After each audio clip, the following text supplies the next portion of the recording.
Di dalam bus yang tertimbun longsor, Vira berhasil menyalakan kembali listrik yang padam. Di luar, polisi melaporkan bus yang sudah terkubur. Dia berpikir semua korban pasti sudah tidak selamat. Di dalam, para penumpang berusaha lagi dengan sambung-menyambung besinya agar bisa menembus permukaan tanah. Dan akhirnya mereka berhasil. Mereka memukul besi untuk mengeluarkan lumpur yang masuk. Di atas, polisi tidak melihat ada besi itu. Dengan egoisnya, Kumar ingin menghirup duluan udara segar dari luar. Rafiq dan lainnya berteriak untuk meminta bantuan. Namun para polisi juga tak mendengar mereka. Oksigen bukan masalah lagi. Namun mereka tetap harus mencari cara untuk keluar. Tiba-tiba, mereka mendengar deringan HP, menandakan jaringan seseorang sudah masuk. Mereka masing-masing mengecek HP-nya, dan ternyata hanya HP Parwati yang mendapat sedikit jaringan. Itu adalah panggilan Sadu adiknya yang terputus. Saat itu, longsor kecil kembali terjadi.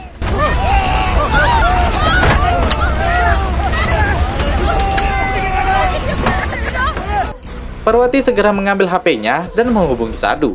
Sadu mendengar teriakan-teriakan para penumpang. Parwati tidak fokus karena berusaha menenangkan Vira. Sadu pun sangat cemas mendengar itu. Di sisi lain, kepala polisi Kerala bernama Manorama segera meminta bantuan tim penyelamat dan alat bantu untuk membongkar longsor tersebut. Dia pun segera ke lokasi. Efek guncangan tadi, Kulandai merasa semakin sesak. Dia dibantu Kumar untuk menarik dan membuang nafas secara terus-menerus.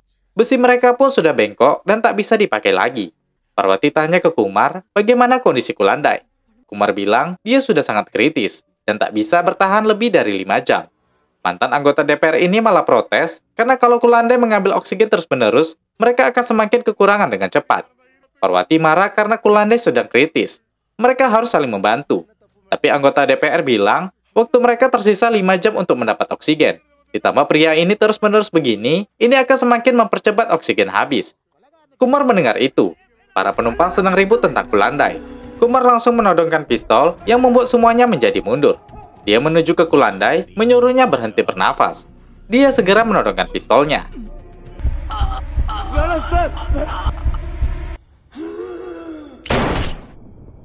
Semua orang di bus mulai ketakutan. Kumar kini menodong ke arah Vira. Dia meminta ke Vira untuk membagikan dirinya oksigen. Parwati yang ingin menghentikan kembali ditodong Kumar. Dia menyuruh Parwati menjauh. Kumar bilang, semakin sedikit orang yang hidup di bus ini, maka kesempatan dia hidup semakin panjang dengan oksigen yang tersedia. Karena Parwati pintar dan berguna, dia tidak akan membunuhnya. Rafiq yang dokter juga berguna, begitu juga Mitra dan si supir. Maka yang kurang penting baginya adalah mantan anggota DPR dan ayah Mitra. Dia berencana akan membunuh satu di antara mereka. Semua yang di belakang diam karena Kumar memegang pistol. Namun Parwati sudah tak takut lagi. Dia pun berjalan dari belakang dengan membawa sebatang besi. Tim sukarelawan pun telah tiba di lokasi bersama Manorama. Dijelaskan, longsor terjadi akibat penebangan hutan yang berlebihan. Tim segera bekerja bersama eskavator yang disediakan. Sadu pun segera ke lokasi itu. Kembali ke bus, Kumar berhasil diikat para penumpang. Parwati menenangkan penumpang dengan bilang ada kemungkinan tim penyelamat sudah tahu lokasi mereka dari sinyal tadi. Saat itu, ayah Mitra melihat tanah yang kosong di dekat jendela. Dia pun memecahkannya. Ternyata benar, bagian itu tidak padat. Ada jalan kecil yang bisa dimasuki. Mereka hanya perlu terus menggali agar bisa keluar dari longsor itu. Parwati bilang, itu beresiko jika longsor kembali terjadi. Namun ayah Mitra bilang, tidak ada jalan lain kalau terus menunggu yang tak pasti. Walau putrinya berkhianat, dia tetap ingin menyelamatkannya. Mendengar itu, Rafiq kecewa. Dia pun memutuskan untuk masuk ke lorong tersebut. Semua berusaha menghentikan, tapi Rafiq semakin masuk. Ayah Mitra juga ikut-ikutan masuk. Kumar terus mengejek dan menertawakan mereka yang khawatir. Si supir mengambil pistol dan menyuruh Kumar untuk diam. Dia memukulnya beberapa kali dan meninggalkannya. Kumar yang kesal diam-diam membuka ikatannya. Di dalam lorong, ternyata ayah Mitra ingin menyerang Rafiq. Dia masih kesal karena Rafiq ingin membawa lari anaknya. Rafiq yang kesal menyuruhnya pergi dan membawa putrinya. Dia sudah tidak peduli lagi. Rafiq terus mengorek tanah itu. Saat itu, ada kelabang yang masuk ke baju ayah Mitra. Rafiq menyuruhnya untuk tidak bergoyang. Namun karena panik, ayahnya membuat lorong itu menjadi bergetar.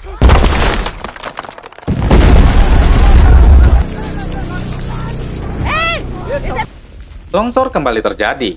Rafiq menyuruh ayah Mitra segera kembali. Mereka pun kembali secepat mungkin. Ayahnya berhasil keluar. Dan saat Rafiq akan keluar, dia terjebak dengan timbunan tanah. Mitra sangat sedih melihat itu. Parwati mencoba menenangkannya. Ayah Mitra menyesal dengan sikapnya. Mereka pun segera menarik Rafiq bersama-sama. Rafiq pun berhasil diselamatkan. Ayah Mitra terlihat memegang tangan Rafiq. Sadu yang sampai langsung bertemu Manorama. Dia cerita kalau kakak dan keponakannya ada di dalam. Keponakannya mengalami fibrosis kistik dan hanya mengandalkan tabung oksigen. Manorama berusaha menenangkannya. Di dalam, Parwati melihat Kumar sudah tidak di posisinya. Ternyata, dia sudah menangkap Vira dan mengancamnya dengan pistol. Kumar membuka tas mereka dan menemukan stok tabung oksigen yang masih penuh. Kumar melarang Parwati mendekat. Dia segera menggunakan tabung itu. Semua iri kepadanya. Di luar, dokter untuk penyelamatan pun datang. Dokter bilang ke Manorama, selain masalah kekurangan oksigen, para penumpang juga akan menyebarkan karbon dioksida yang penuh. Hal itu akan meningkatkan kadar darah mereka. Dan yang terjadi adalah keringat parah, sakit kepala, dan mual. Jika kadar CO2 dalam darah lebih dari 3%, mereka akan berhalusinasi, kemarahan, dan serangan panik. Mereka akan saling membunuh untuk mendapat oksigen. Kembali ke bus, Kumar menghasut para penumpang dengan bilang kalau Parwati menyimpan oksigen untuk pribadi, padahal yang lain sedang kekurangan. Semua menatap Parwati. Parwati bilang itu untuk anaknya yang memang tak bisa menghirup oksigen luar. Dia meminta maaf kepada semuanya telah merahasiakan itu. Kumar membiarkan Vira ke ibunya, tapi tabung oksigen itu tetap diambilnya. Semua terlihat sudah mulai terkena serangan panik karena kekurangan oksigen. Di luar, hujan yang deras menghambat kerja tim. Mereka bisa saja mengalami nasib sial, apalagi jika longsor kembali terjadi. Manorama diminta untuk menunda dulu proses pencarian. Melihat ada tim yang terluka, Manorama terpaksa meminta tim untuk menunda pencarian. Dia terlihat kesal dengan keadaan ini. Polisi pun mengabak-abakan untuk menunda proses pencarian. Kumar berdiri dan menghasut semua penumpang. Dengan bilang, Parwatilah orang yang paling egois di bus ini. Dia mengizinkan semuanya untuk bergantian memakai tabung oksigen, tapi mereka harus membunuh Parwati. Kalau Vira tidak perlu, karena akan mati dengan sendirinya. Semua sudah mulai kekurangan oksigen dan mengalami halusinasi serta kepanikan luar biasa. Kumar bilang mereka tak perlu takut, karena dia bisa mengakali polisi seakan-akan Parwati dengan Vira saling membunuh. Semua pun melirik Parwati. Peningkatan karbon dioksida membuat mereka semakin tidak peduli karena butuh oksigen. Semuanya datang mendekati Parwati. Semua menjadi kabut dan hanya terdengar suara pukulan. Parwati segera mengambil oksigennya, namun supir mendekati Vira. Parwati memohon agar tidak membunuh anaknya. Si supir pun sekejap sadar apa yang telah dia lakukan. Dia tak mungkin membunuh anak kecil apalagi dia sedang sakit. Dia berbalik arah untuk membela Vira. Dia tak mengizinkan siapapun mendekati anak itu. Parwati bukan egois. Parwati juga tak ingin ada yang mati di sini. Kumar ingin membunuh Parwati, sedangkan Rafiq ingin menyerang supir. Parwati berhasil lepas dari Kumar. Dia mengambil oksigen, namun Mitra menarik kakinya untuk mengambil oksigen karena ayahnya sekarat. Parwati menendangnya. Oksigen Vira hampir habis. Dia ingin segera mengganti oksigennya. Namun Kumar kembali menodongkan pistolnya dan ingin segera menembak. Si supir menyuruh Parwati lanjut mengganti oksigen Vira.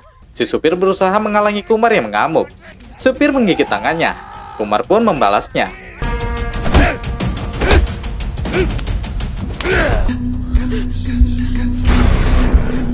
Kumar pun mendekati Parwati.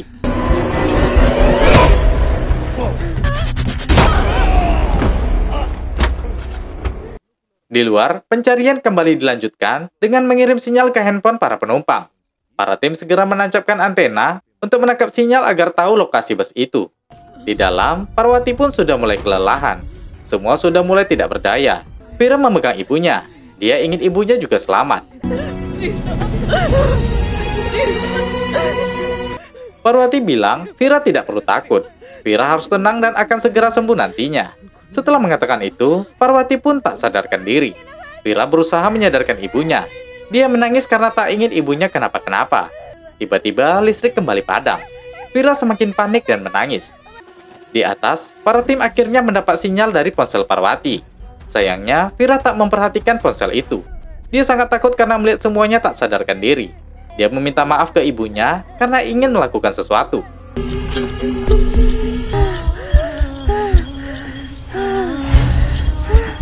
Dia melakukan itu agar oksigen menyebar di ruangan bus tersebut. Di luar, harapan Manorama dan tim hampir hilang. Dan di dalam, sehelai daun tumbuhan yang dibawa Vira tiba-tiba terputus. Dan itu mengenai HP Parwati dan membuat wifi tersambung. Para tim akhirnya tahu posisi bus itu. Manorama segera menyuruh tim kembali bekerja di posisi itu. Dengan sigap, tim pun kembali bekerja. Bus pun akhirnya ditemukan. Vira segera dibawa duluan oleh tim. Dan satu persatu penumpang juga diselamatkan. Mereka segera dilarikan ke rumah sakit. Vira sangat kritis. Setelah mencoba beberapa kali, akhirnya Vira terselamatkan.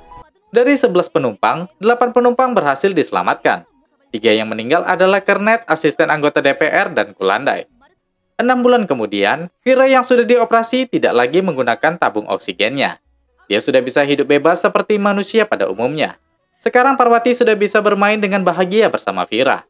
Dan semua itu berkat bantuan tumbuhan yang dijaga Vira dengan kasih sayang. Cerita pun berakhir di sini, guys. Film ini mengajarkan kita pentingnya untuk menghargai alam.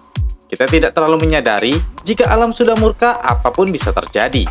Dan satu lagi, hargailah kehidupanmu. Dan selalu berterima kasih untuk hal sekecil apapun.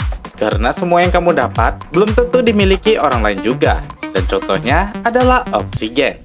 Oke, terakhir saya Jiwa. Terima kasih sudah menonton dan sampai jumpa di video berikutnya.